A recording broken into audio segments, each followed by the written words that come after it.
I need you to stop rewarding the bare minimum. I've got a 35-year-old client. She's so funny. She said to me, Doc, I'm in a 3-year relationship. I cannot get him to act right, and I don't know what to do. I said, how long has he not been acting right? She said, for 3 years. I said, interesting. I said, do you know what a syllabus is? She said, yes, sir. I said, in college, I failed chemistry too. She said, not you, Doc. I said, yeah, I did. I hate chemistry. I hated it then, and I still hate it. I said, but when I got in that class, I looked at that syllabus, and I said, what do I have to do to at least make a C? I did everything on that list, and lo and behold, 2 days before the end of the semester, we got our grades, and I made a C. But he also gave us another announcement. The professor said, everybody that made an A will get a pizza party. The students were pissed off. I said, do you know why? She said, because they couldn't come to the party. I said, that's part of it. But they were really pissed because they did not know about the reward until after the fact. Here's where people mess up when it comes to rewarding the bare minimum. Number one, you've got to stop throwing parties for people who just do the bare minimum. And number two, you've got to stop letting your intentions be known before you allow people to meet your expectations. Stop rewarding bare minimum behavior, because people who do not meet your expectations without knowing the reward are people that do not deserve to go to the pizza party. I hope that made sense. If it did, type church in the comments with 3 R's. And then remember, you've got 2 jobs. 1, be better today than what you were yesterday. And 2, don't forget what I told you.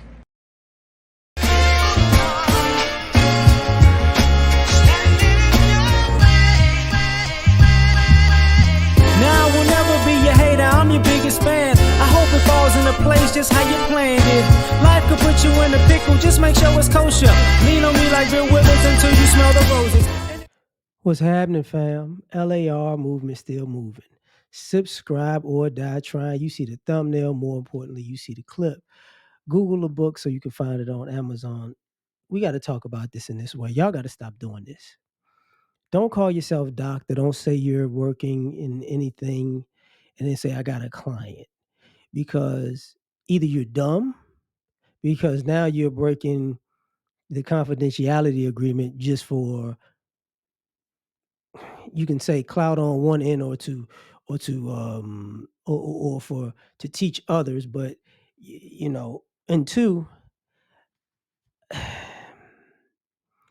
the way y'all set up these stories aren't believable. You got a client that's 35 years old. Why did you have to be specific? It's a woman. You didn't said that. The man has been acting up for 3 years. Have you ever had a session that involved that man? No. So basically, you decided to be a doctor, and you're talking about your client, and you're saying it as if you never met this man. So she could be telling you whatever, and you just gonna take it as face value. And now all of a sudden he did all these wrong things and she's right. And now then you're in public like, being these, I hate to do it, but y'all come out here like these semi-moist preachers, you know, the grandmother's glasses in a church tone says that to me. Hi, I just want to know that everybody is living in the world, and we're gonna talk about no, no, no, no. Mm-mm. This not a fruit cake sermon. Just get that out of the way. So sometimes y'all think y'all helping people and y'all blessing people and y'all doing right by people and y'all giving people this and that. When what you're doing is you're putting out that you can't be trusted. And I can say that as a person who makes content, and I've told stories that involve myself and people in my life. And I'll say this: the stories that I've told are years apart. Years apart. When I say years, years. Like I've seen a lot, done a lot, been through a lot. So I don't really do things that just happen. So y'all might want to say, well, I had a client long ago. You get what I'm saying? Because we got on it when we got on that young lady who did that, um, who basically did that thing where um, she talked about her black male clients. And then at the same time, she talked about her black male clients and we was like, that's a bad idea. That's a bad look. And then you turn around and you see a black man doing the same thing. And you would assume it's his black female client. And it's like, yo, you need to chill out. So ultimately, we have an issue. And the issue becomes what? The issue becomes on one aspect, should I believe your story? On another aspect, I'm trying to be nice by saying this. And another aspect, are you just a person who likes throwing people under the bus for attention? Which makes it non-trustworthy. Because even a story don't, just for me, okay, so why didn't you just say, yo, don't reward somebody for the bare minimum, but you had to go to, do you have you know what a syllabus is? I failed chemistry, and they threw a party at the end. It really doesn't go with the story, just in my personal opinion, because what you're saying is, if the people knew that they were going to get a reward at the end, they would have done better. So you're saying you did the bare minimum and you got rewarded by passing for doing the bare minimum, but you wanted pizza. But you would have did more than the bare minimum if you'd have knew you had pizza at the end of the day. So what does that have to do with a woman whose man hasn't been acting right for 3 years? What does that have to do with that? Can anybody explain that part to me? Because you're saying he's doing the bare minimum.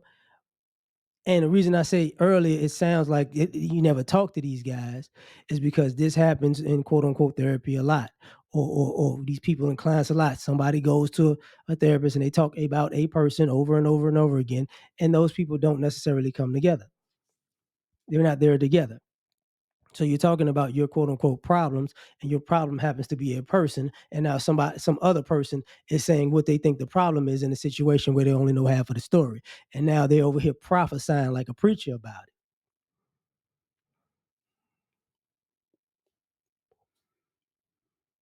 it. And at that point, you got to act, a person might be like, listen, man, what if you telling a lie? What if you're lying on a person and they don't have any avenue to defend themselves, because all of us, because they kind of think they know who you talking about, because they kind of think it's them, or your lady going to be like, nah, this fooling went viral talking about my what's going on in my house. I didn't want this to happen. And then somebody doubles back to the lady, they figure it out, and he doubles back to the lady's, to the lady's man, and he finds out, and it's like, oh, so this was going on. Okay. Because to me, this is the basis for the churchy folks who do dirty macking. Your man is not that good. We need to praise with me and pray with me and come with me so I can come in you, because your man doesn't know what he's doing. Ah, praise God. That's what that looks like to me. That's what that looks like. That's how it works in practical application. But I'm gonna leave it at that, because I got other videos to make. I got things to do. Catch y'all on the next one. Like, share, subscribe, or die trying. Peace. You ever been at the top of the universe? I'm gonna tell you that.